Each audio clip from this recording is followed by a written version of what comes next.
তো এই যে দেখতে দেখতে আমরা কিন্তু এই বছরের মতো রমজান মাসটাকে বিদায় দিয়ে দিচ্ছি। আর আবার যদি নসিবে থাকে তো সামনের বার আবারও ঘুরে পাবো, আর যদি পাই সেটা হচ্ছে ভীষণ ভাগ্যবান বা ভাগ্যবতী বলেই আবারও রমজান ফিরে পাবো। তো একদিকে রমজান বিদায় আর অন্যদিকে হচ্ছে আজকেই হচ্ছে লাস্ট রোজা, আর রাত পোহালেই হচ্ছে ঈদের যে আনন্দ। তো এই দুয়ের মাঝেই আজকের আমার ভিডিওটা আমি শুরু করছি।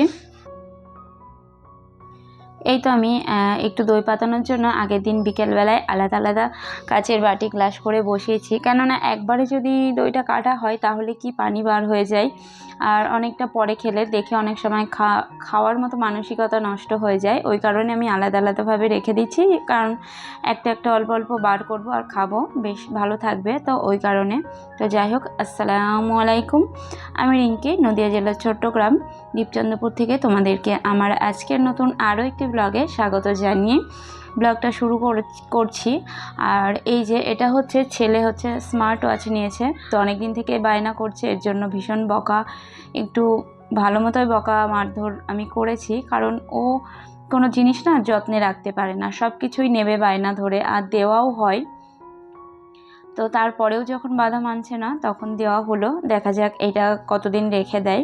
আর এদিকে বর সকালের জন্য কিছু বাজার টাজার করে নিয়ে এসেছে, তো সেগুলো গুছিয়ে রাখবো। আর এইদিকে রাতে আমি দুধটা জাল দিয়ে নিয়েছি, আর এখন কিন্তু প্রায় 11:30 বাজে। তো মটরটাও আমি ভিজিয়ে রাখছি, তো সেই কারণে আমি কি করলাম, মটরটাকে একটু প্রেসারে দিয়ে একটা সিটি দিয়ে ভিজিয়ে রেখেছি। আর দেখো এর অবস্থাটা পরের দিন কি হয় চলো পরে বলছি।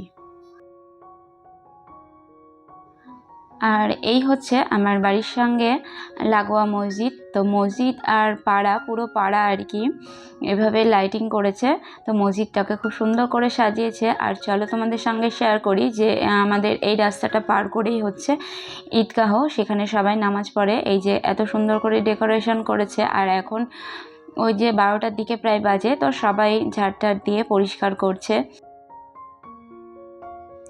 এগুলো দেখে না নিজেদের ছোটোবেলাকার কথাগুলো ভীষণ মনে পড়ে।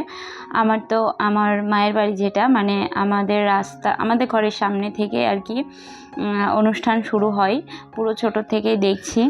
আর হচ্ছে মেলা দোকান আর কি বসে, তো সেই তুলনায় আমার যেখানটা বিয়ে হয়েছে তো এখানটা এর আগে তো এটাও হতো না লাইটিংটা, কিন্তু এখন হয়। আর এখন অ্যাডজাস্টমেন্ট হয়ে গেছে, কিন্তু তখন আমার ভীষণ মন খারাপ হতো, কারণ আমার তো সকালে চোখ খুলেই বাড়ির সামনে সেই মেলা বসে যেত, সেই যে একটা আনন্দ, সেটা তো একটা বিন্দু মাত্রও এখানে ছিল না। তো এখন তো আর কিছু করার নেই, আর সেখানে তো স্থায়ী থাকতেও পারবো না, তো সেটাকে তো ত্যাগ করতেই হবে। তো যাই হোক, এখন ভাবি যে ওই যে ছোটোবেলায় একটা ঈদের যে আনন্দ, একটা জামা কাপড়েই একটু ভালো সাবান শ্যাম্পু একটু পারফিউম পরবো, মানে বড়দের সঙ্গে নামাজ পড়তে যাব আসবো, এই যে একটা আনন্দ, সেটা কিন্তু এখন আর পাওয়া যায় না।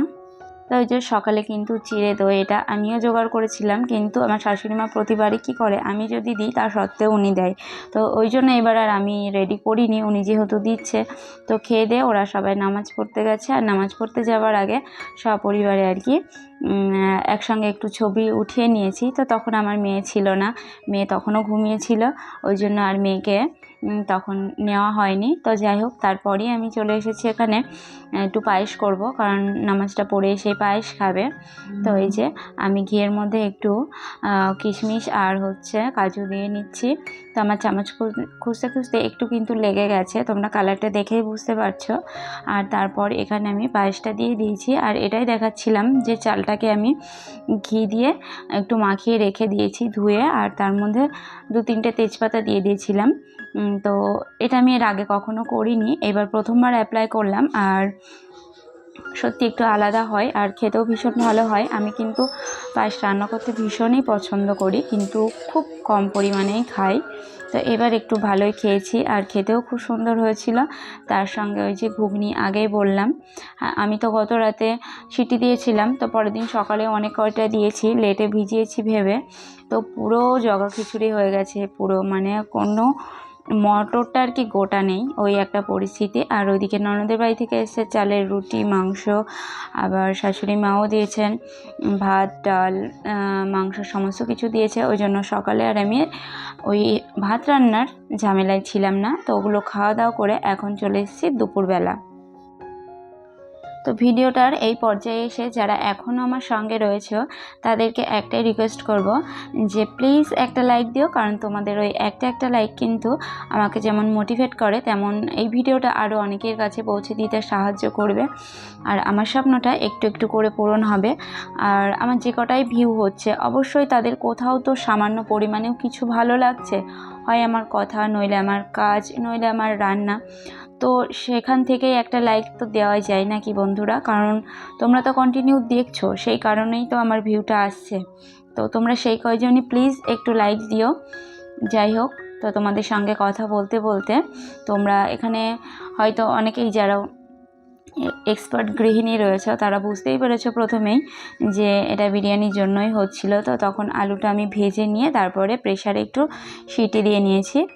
আর ওই যে পেঁয়াজ, বেরেস্তা, মাংস এগুলো সবার পাট পাট করে আজকে দেখাইনি, কারণ অনেকেই জানে আর রোজকার সমস্ত রেসিপি দেখানোও ভালো লাগে না নিজেরও। তো তোমরা যদি চাও আলাদাভাবে দেখাতে বিরিয়ানির বা পায়েসের আর কি রেসিপি, আমাকে কমেন্ট করে তোমরা জানিও, আমি সেটা অবশ্যই তোমাদের সঙ্গে শেয়ার করব। আর এই যে ছেলে মেয়ে ঘুমিয়ে গেছিলো, তো মেয়ে উঠেই বলছে আমি বিরিয়ানি খাবো। ওর মানে নেশা, নিয়ে বাইরে ঘুরতে গেলেও নাচ করবে, বিরিয়ানি খাবো বিরিয়ানি খাবো, জিনিসটা কি বোঝে না কিন্তু নাচ করে আনন্দে। আর ওটা হচ্ছে আমার জায়ের মেয়ে, তা আমার মেয়ের একমাত্র সঙ্গী আর কি। সে সারাদিন যে কী সিন করে সেটা যদি তোমাদের কখনো অন ক্যামেরায় আনি তাহলে দেখে বুঝতে পারবে। ওকে ছাড়ে না, বাড়ি যেতে দেয় না, কান্নাকাটি। তো দুজন আবারও বিকেলে একটু ড্রেস চেঞ্জ করে রেডি হয়ে ঘুরছে পাড়াতেই। আর ওই যে বিরিয়ানিটাও হয়ে ছেলেকে খেতে দিয়েছি, আর শাশুড়ি মাদের, ননদ, তারপরে ওই যে যাই ছেলে মেয়ে, দাদি শাশুড়ি সকলকে দিয়ে আমরা খাওয়া দাওয়া করে রেস্ট নিয়ে এখন হচ্ছে যাবো এই যে মায়ের বাড়ি। আর আজকে না আমার মনটা ভীষণ খারাপ ছিল, মানে সকাল থেকে আমার কাজগুলো অনেক লেট হয়ে গেছে। কেননা আমার আব্বা 5 বছর পার হয়ে গেছে আমাদের ভিতর থেকে, মানে চলে গেছে আর কি। তো আমি জানি না কেন হঠাৎ সকালে উঠে আমার মনটা যে এত খারাপ ছিল, মানে আমার মনের পরিস্থিতিটা একমাত্র আল্লাহ আর আমি বুঝতে পারছিলাম।